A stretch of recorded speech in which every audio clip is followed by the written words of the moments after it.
Have you ever reached for that third cup of coffee and then just scrolled on your phone for an hour just so you're a little less present? You're not alone. But here's something that we're rarely taught. Many of us were conditioned to borrow calm from the outside without ever learning how to build it from the inside. And that's what matters, especially when you're navigating stress, anxiety, and burnout that just won't go away. Today, we are gently unpacking the difference between borrowed calm and earned calm, and why one gives you temporary change while the other teaches your body how to actually feel safe again. Welcome to It Starts at Vegas, where holistic health meets modern day living through the eyes of a massage therapist, and that's me.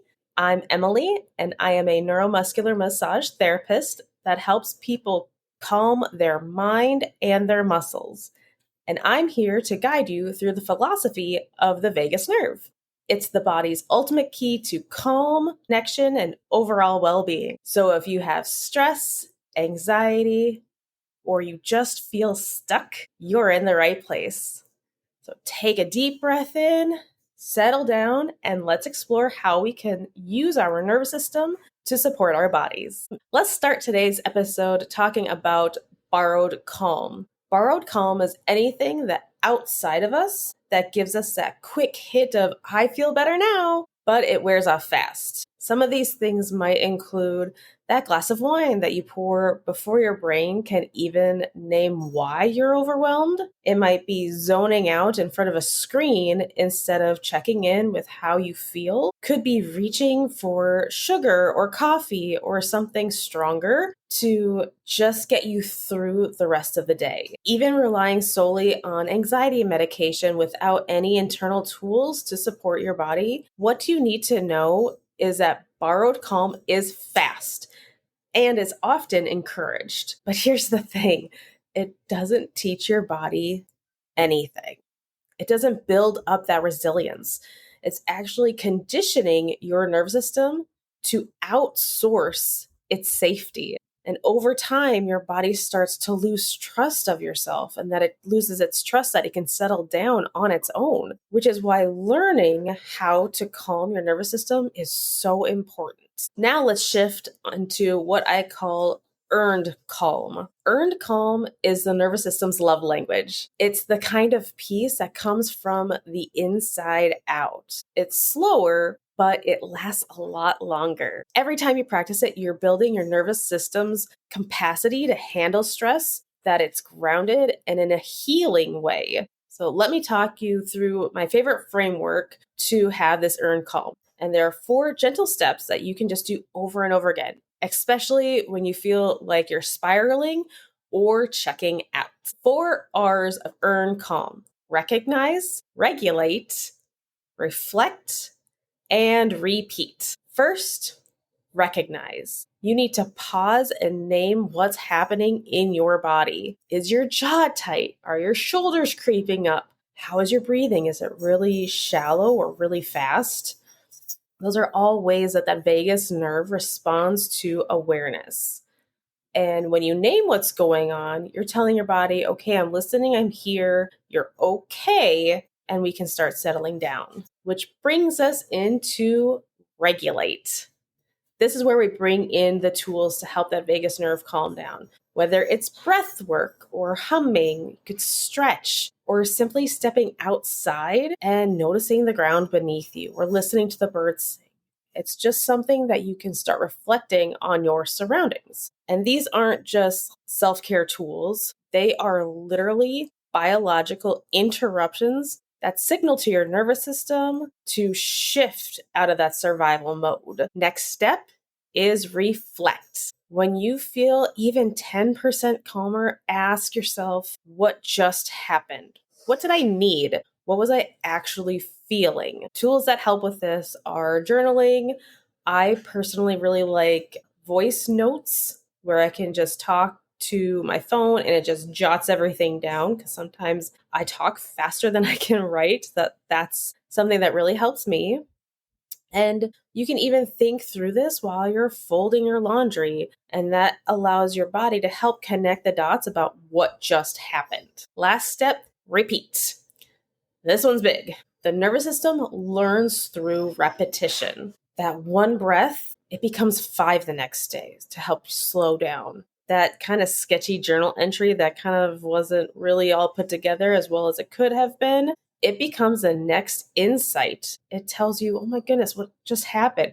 This is something that I'm repeating. And you can learn from it and reflect because you're not doing it wrong. You're just practicing calm in a world that's trained you how to be in rush mode. One of the biggest crutches that I have been working through is to stop using coffee as an antidote to sleep. For years, I got myself through the day by adding coffee. Less sleep equaled more cups of coffee.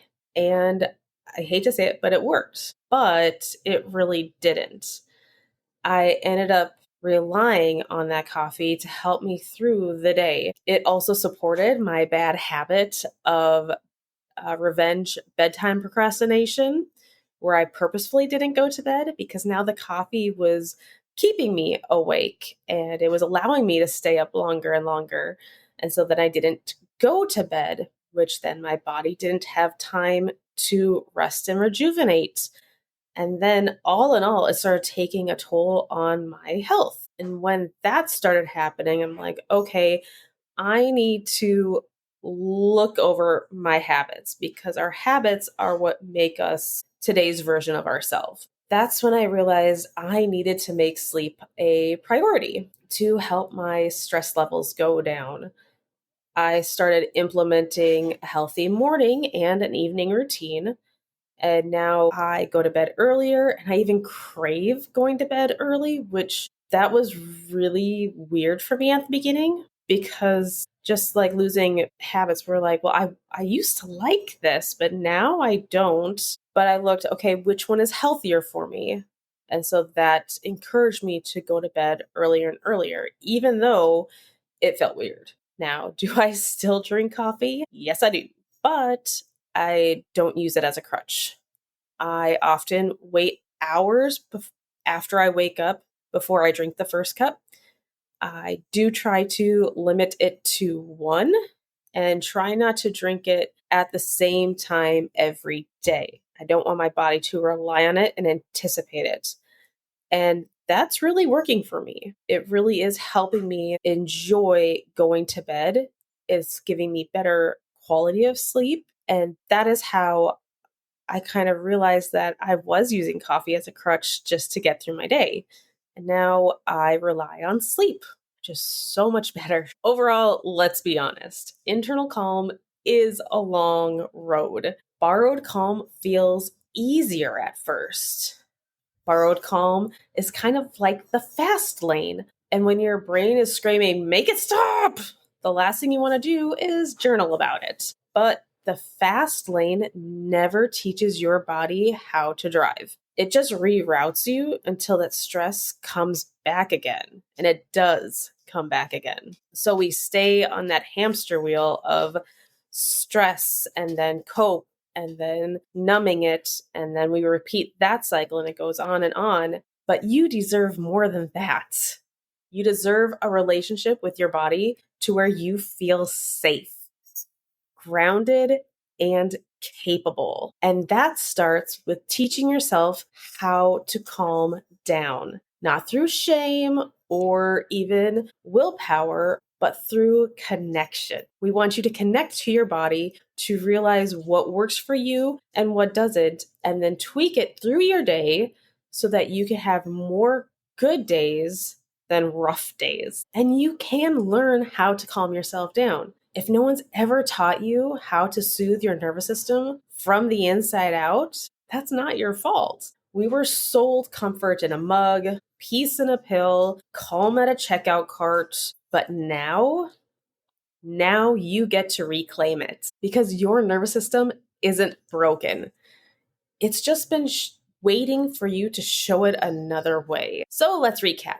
Borrowed calm feels fast, but it fades. Earned calm feels slow, but it sticks. And every time you use breath, pause, or a moment of reflection, you're building something that can't be taken away. Thank you for spending part of your day with me. Remember to soothe your nervous system and reclaim who you are. Thank you for listening to It Starts at Vegas. New episodes are released every Tuesday. If you liked this episode, go ahead and give it a subscribe button so that you get notifications and don't miss out on what's coming up next. And I truly appreciate it. Until next time, remember, wellness starts at Vegas.